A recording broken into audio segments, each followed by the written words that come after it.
Hello. Hi, everybody. Welcome back. Welcome back. Welcome back to Western Montana Views. Yeah, it's been a while since we've been potting. Yeah, a little bit. So had things to do. Yeah, we did. So let's get into some of our Western Montana views. So let's get into the pipeline and the hack. What do you think about that? It could have been a crisis averted had they thought at all about the potential of hacking and shutting down and having their business be compromised. What's incredible to me is how fast it spread through that network. Typically, even if you were to have a sophisticated hack like that, you would basically have it segmented off in a way so that it doesn't affect the entire network. Mm-hmm. But it just spread like wildfire. Mm-hmm. Rather effective. Yeah. I mean, they just hacked the head and the whole body died. It was only like 50% of the oil on the East Coast. I mean, well, the reason that that's ridiculous. If it's that much income, you should be having a team of network engineers making sure that that never happens. Well, they cheaped out on a number of different occasions. Like I say, this is a crisis that could have been averted from the get-go. Mm-hmm. I mean, what did they think was going to happen? Nobody was ever going to, in the days of cyber, no one was ever going to hack them. There was no safeguards in place. No.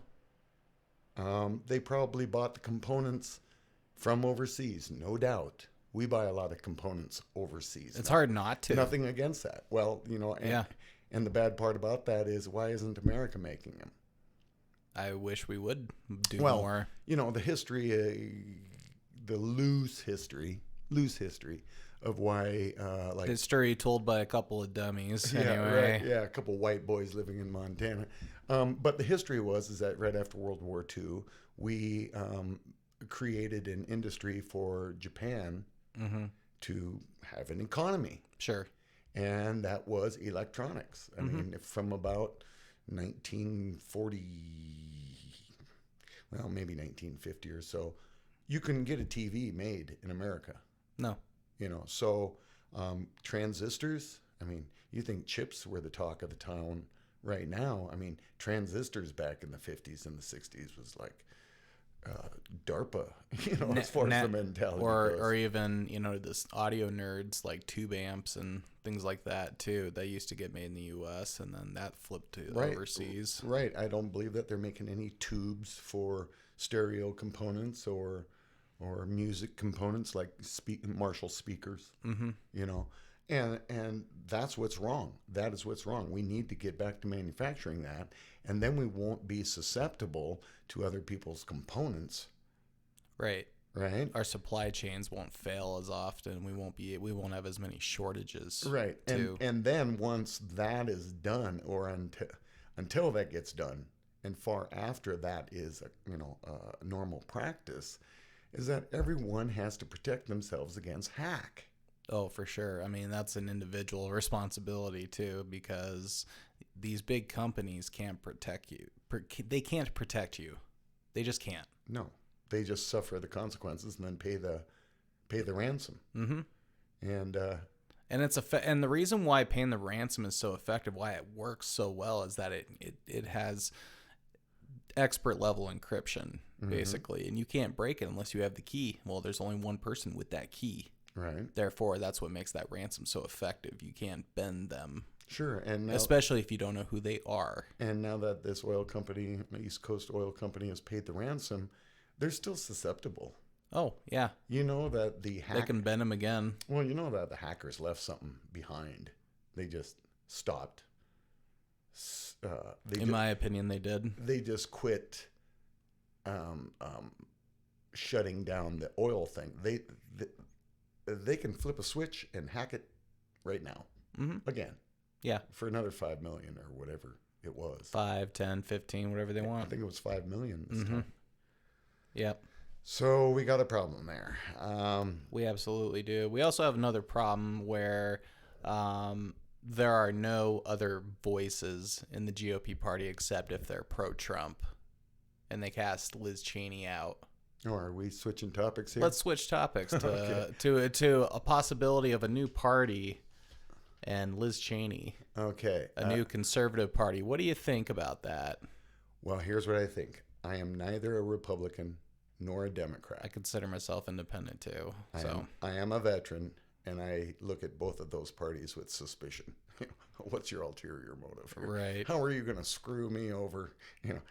Well, and I think the reason people call themselves independent is when they have the fringe of either side going and shouting and screaming, it's kind of hard to defend them. That's when they're in sometimes. So that's where a moderate-ish independent party would probably maybe people want it, actually. You're an independent if you go to a family reunion and half your family, which is Republican, is fighting with the other half, and they want you to take sides. Right. I'm an independent. But Cheney, worthwhile adversary as far as a political opponent in a sane world. Sure. She is speaking for reality. Mm-hmm. Just reality. She lives in the real realm. Yeah. Right. Just reality. Mm-hmm. And the fact that the Republicans are willing to follow a fantasy just blows my mind. Because do I want Liz Cheney to be president? No. Why? She's a Republican. Right. Okay. But do I think that she should have been ostracized from her party? No, that is some chump shit. Yeah. I agree. And one of the weird things is we're not even looking at the record. So, for example, Liz Cheney voted along party lines more often with Trump than Lee Stefanik did. Stefanik is just playing both sides of the fence. She will go whichever way the wind blows. Right. Yeah. And they want her to be the leader or the number 3 person in the House for the Republicans. I'm not surprised one bit. She's only been in like 2 terms or... Liz Cheney, maybe she's been in a little longer. I've only known her for 2 terms, but... Liz Cheney, a recognizable political opponent on the politics scale, has bona fides. Mm-hmm. The other one, what's her name? Lee Stefanik, yeah, Liz Cheney. Totally forgettable here. Obviously, I forgot about it. It's not old age. It's like I'm just not interested in remembering her name. She's brand new out of the gate. She's barely out of kindergarten. Well, what's amazing to me, too, is just how many people are willing to bend over for Donald Trump. They're willing to just do whatever it takes to appease the leader. To acquiesce, to just be submissive to Donald Trump. Well, why? Because it's a money-making organization. Mm-hmm. You have all kinds of people throwing good money after bad. And the reason that they're throwing good money after bad in the way of donations is they have to justify their previous donation. So in my opinion, he's the full-time grifter, and the Republicans are like part-time grifters. He's like the bad boyfriend. The more I talk someone out of the bad boyfriend, the more they defend him. Right. Mm-hmm. Now, if I want my friend to get rid of this bad boyfriend, Donald, and you just want to be like, "Oh, honey, come on, we got to have a talk." It smacks the shit out of you off, and why are you working with If us? I want my friend to dump the boyfriend, right. I have to not criticize for my friend to actually think for himself, see the light, make a decision. Then I can support them. Until they've done that, mm-hmm. They're on their own, and they get what they get. Will the Republican Party divide into 2? I don't see any other way. I don't see it being any other way. Sure. If you think the Lincoln Project was putting out some pretty high gloss, impactful, effective commercials, they mm-hmm. haven't even started yet. Sure. They're going to have Liz Cheney on the board of directors when it comes to making commercials. And mm-hmm. boy, I'd hate to be under fire from that direction. But Trump, it's a lot of idealistic hope. It's like if I can declare myself to be a Republican. Mm-hmm. Let's just say I've never been a Republican, but let's just say today I've declared myself a Republican. What do I get out of that? What I get out of it is I feel that my social standing has been elevated because I'm not just some beggar Democrat anymore with just ideals and no push at all. Now I'm a Republican. Am I any better off today than I was yesterday when I wasn't a Republican? No. No. The very fact that I can just now call myself a Republican puts me in that same social league as Donald Trump. Right. And it's stupid because it doesn't exist. Mm-hmm. That's like saying... And he's the ultimate grifter. I mean, he's gone bankrupt on casinos 4 times. I mean, do we really have to get into the whole history of Donald Trump? I mean, seriously, but, you know... He is a money-making machine, and if he can't... The record never counts with Republicans. It's always about the outrage. It's never about the record of what that person did before, as long as they jump on the Trump bandwagon now. Certainly. Like if I were to say to Trumpers that that I am one, I am not. But if I were to say to them that I am one, they would welcome me with open arms, I think. I don't think that your character... Because the record doesn't matter. I don't think your character matters at all in order... It's not good character is not a requirement for joining the Republican Party. No. No, back in the 60s and the 70s, oh my God, you better shine just like Ronnie. Not just like Ronnie, but also like Eisenhower. Yeah. Someone that actually is like, had a 91% tax rate. My dad loved Eisenhower. My dad was not a Republican. But we have an interstate highway system because of it. Who uses the highway system? Nearly all of us that drive a car. So yeah. So people want to equate themselves with glamour, with wealth, with affluence. Mm-hmm. And you can't do that being a Democrat. But it's easy to do if you want to declare yourself to be a Republican because you're immediately there. Right. Donald Trump's going to come to your house and he's going to rescue you. He's going to come up with the infrastructure plan once he gets back in 24. He's going to come to your trailer or your hovel. Oh. He's going to sit around your table and eat your food and tell you that he loves your drapes. And then he's going to invite you to Mar-a-Lago for golf. But because it's a busy day, you only get 9 rounds, not the full 18. And then he's going to stuff your pockets full of money, and he's going to send you back home and tell you to keep up the good work. Is that really That's what they believe. That is what they believe. It ain't going to happen. No. And so I even believe that even if the Republican Party splits, Liz Cheney on one side, the Trump people on the other. I hate to call them cult. And then do you think there's gonna be a pedo wing with Gaetz and the Q people and all QAnon people and all that stuff with Joel Greenberg going on? I am switching topics now to Joel Greenberg pleading to 6 felonies. I'm getting topic whiplash.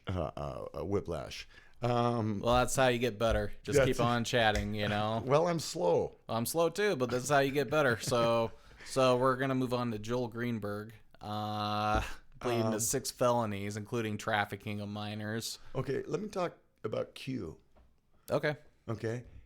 Q is after these allegedly pedophile, child trafficking. So you think they go after Matt Gaetz allegedly? Baby eating and stuff, sort of group, right? I mean, they are against, the pedophile, sex trafficking, baby eating people that are out there controlling the world. It's like if Matt Gaetz and Greenberg don't fill the description of who they are supposed to be for, then I don't know who can be. Right. Who can be. Now, I'm a little premature. Epstein. But we know what happened to him. Yeah, he did himself. Right. Allegedly. Yeah, right. Allegedly. Well, if Greenberg and Gaetz don't fit the criteria for Q to be against, I don't know who would be. And to clarify, I don't believe in Q. I don't believe in any... Here's who I think started all that nonsense, though. I really do think it's some ultra-conservative psychologist that knows about, how to get people stuck in these rabbit holes, basically. It's a social experiment. Yeah. Some sociologist has thrown out... Some psychiatrist or sociologist. Someone in that realm and field, They are actually... Okay, here's my conspiracy theory. Why not? Everyone else has them. It's a social experiment. Could be. He's trying to see how many mice run through the maze, and guess how many gullible people can go for it. You know how many gullible mice are running through the maze?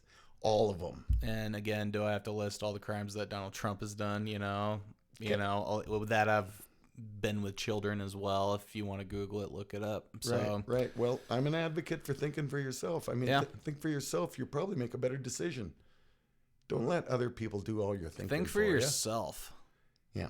Anyway, and then in the last part, people moving to Montana nonstop, and there's record-breaking sales. I think we need to revisit these topics on the next show a little bit to see how we've changed on it. I might be a Republican next show. Oh, you never know. I might want to boost my social standings and stuff. People moving to Montana. That's the topic. Yeah. I got a few comments, but go for it. No, you go for it. It's interesting. There is basically gentrification of nearly everyone I know. Like everyone that I grew up with in the Gallatin Valley area has now moved out. Right. So everyone has been pushed out. Yes. Priced out. Priced out. Right. Yep. Now, if they're lucky, maybe not, but they almost 99% have parental support. Right. So the super rich want to move to a place that they think is calmer, easier, better. Less people, right? Right. More room. More elbow room. Right. So what are they forgetting, or what are they overlooking? That you still get stuck in traffic. Right. That wages are god-awful. Wages aren't not very good. So, it's one thing if you have a pile of money and then you bought a house, but if you're actually just moving here for a job, this is not the best state for you. No, the people that would move here and not really have a problem are the people that are currently already retired. Mm-hmm. That's it. But if you're not retired and you're younger than you're going to struggle. You're going to bust your ass. You're not going to find the employment you want nor the pay that's required for you to maintain your style of living. Right. Mm-hmm. You're not going to do it. And after about 3 years, you're going to say, I'm out of here. I'm out of here. I can't make it work. Yeah. Right. So that is the thing that you have to address. And if you're thinking about relocating here and you're not retirement age, you're younger than retirement age, you might want to look at employment opportunities. You might want to look at the rate of pay. You might want to look at the cost of living. Instead of just looking at pictures of a place saying, ooh, I'm retiring there someday. How about I retire there now? Or I'm going to move from my apartment in the city and reinvent myself in the mountains of Montana. Because the first winter is going to make you go right back to where you came from. Not only that, you have less of a market to be viral over. So, for example, if you're in the Rocky Mountains, there's only 10 million people if you count Colorado, Right. Versus the Pacific, mm-hmm. which has 90 million people. So how many mountain people are there versus what gets you viral in other markets? And, right. What gets you a market? That makes it harder, Yeah. So think twice before you move here. If you're retired age and you're going to get this nice little place to live in Montana, you better have something that'll plow your driveway and your road to your mailbox and out to the main street. You better realize that you got 9 months of winter, and you got 2 seasons in Montana. You got summer and you got winter, and they don't address themselves, or they don't announce themselves, or they don't give you any heads up warning. No. It could snow 2 feet in August. And right now, the service in Montana in most places is terrible. But, that's kind of a nationwide issue too, I guess, a little bit. Now this broadband, that'll go up into the Highland, right? The upper region of Montana that isn't I think so. typically covered from Freud to Fort Peck. And Cutbank, south down to I-94, I believe it is. Culverson or whatever, yeah. Right. Whatever, yeah. So, we don't have a lot of the technical infrastructure at this point. Yeah. Will that change? Yeah. Like the electrification of America under whose administration? Who did? Was that Eisenhower? Or was that before? I think it was FDR in the 30s. That was FDR in the 30s. You can Google it. But let's say you have an attitude of, damn the torpedoes, I'm moving to Montana anyway. Mm-hmm. So what comes to mind with me with that caveat is there are some things you should not do when you move here that will give yourself away as an out-of-stater immediately. First of all, change your plates right away. That's always a good idea. Well, it is. I mean... let me tell you. We don't litter. Don't drive down the highways of Montana and throw your shit out the window. Sick of it. Should pull you over and make you clean a mile of it. Don't litter. It's very low class. Very low class. Mm-hmm. I'm up in the woods. I'm going to make a fire. Oh, maybe a bear will come and talk to me like Walt Disney's bears do. And say, put your goddamn fire out. If it's a season where you cannot have open campfires up in our woods, you got to follow that. You got to follow fire restrictions. Don't light a fire. Yeah. Okay. Back to the bears. Our bears don't talk to you like Baloo. Yeah. Baloo in the Jungle Book. Walt Disney didn't do anyone really a great service in putting that in our heads that animals talk and speak English. Our bears will eat you. Mm-hmm. They will eat you. Mm-hmm. Well, grizzly, yeah. Well, surely the buffalo won't eat me. No. And surely they won't mind if I go up there and pet them. Maybe I'll put my children in front of them. They won't charge you. And we'll take a picture of them because this is Montana and, it's just a friendly place. No, the buffalo is now running over the top of you and you're in the hospital with injuries, okay? Our elk, well, you'd be lucky to see them. Mm-hmm. Period. So I'm not too worried about our elk situation at this point with newcomers to Montana. Don't litter. You pack it in, you pack it out, whether you're taking a hike in the hills or whether you're taking a road trip. It's your shit, man. Find a garbage can. Mm-hmm. Put your fires out when you're in the woods. Don't have a fire if you're not supposed to have a fire. Mm-hmm. Here's a big one. Don't hassle anybody. Because this is one of those states where people just kind of just want to be left alone unless they have their own little group or But also the loner will not back down either. Probably not. No, it's kind of like driving into Butte on a day trip and then thinking that you're the toughest ass in town. Butte, you're not. Butte will quickly show you that you are. No, you're not. No, you're not. No, you're not. Right? Other than that, you might love Montana if you've previously have experience from it. You always want to get back to it. That's great, but mind your manners. But the other thing too is don't think that you won't live in some apartment land or if you're not super rich, you're gonna be living in a suburb. Right. Our mass transit is different. We have no subways. We have no trains really. We are relegated to buses. In each town, Missoula has a bus line, Bozeman has a bus line, Billings has a bus line. We use buses. We don't have subways, not at all. We don't have trolley cars. So if you move here and it's a car state. It really is. It is a car state. If you think that you are not going to own a vehicle and just rely on our mass transit, our buses and stuff, well, you're going to be in for a bad time. It won't be as much fun in the winter as it is in the summer. Bicycles are highly popular, but they're only ridden mostly in the city limits or the surrounding areas and stuff. So yeah, I mean, welcome to Montana, but It's not perfect. no, no, and what you get off the media, off the boob tube, or off a movie, Yeah. off a movie and stuff, it's a movie, it's a TV show. Suspend your belief and enjoy the show for what it is, for the effect that it gives you, how it makes you feel.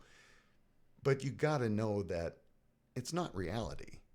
So whatever a TV show might show you or a movie might show you about Montana, it's like, yeah, but, yeah, but, keep it in mind, welcome to Montana. Now go home. Right.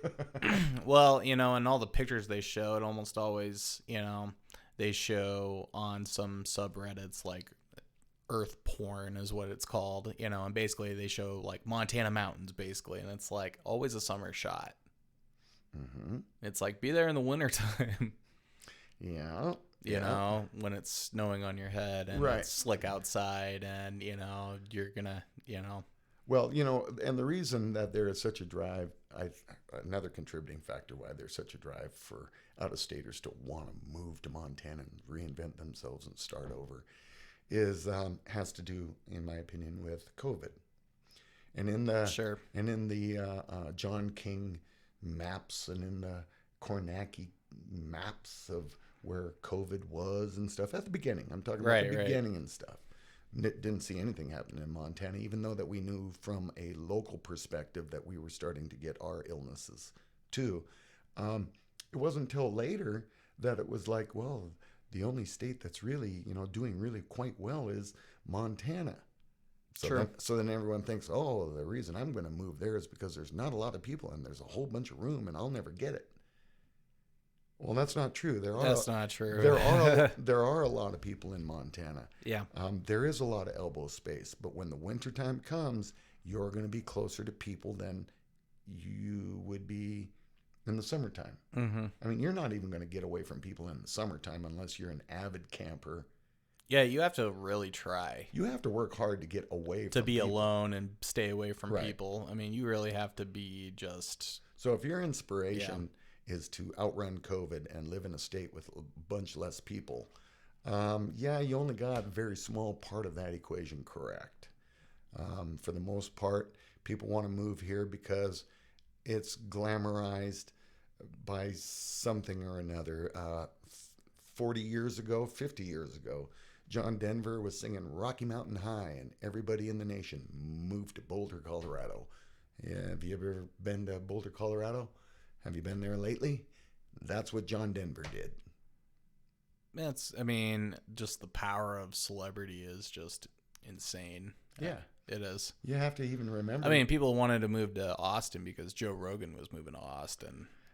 I'm going to follow my idol because I know Joe would just love me. He'd have me as a guest.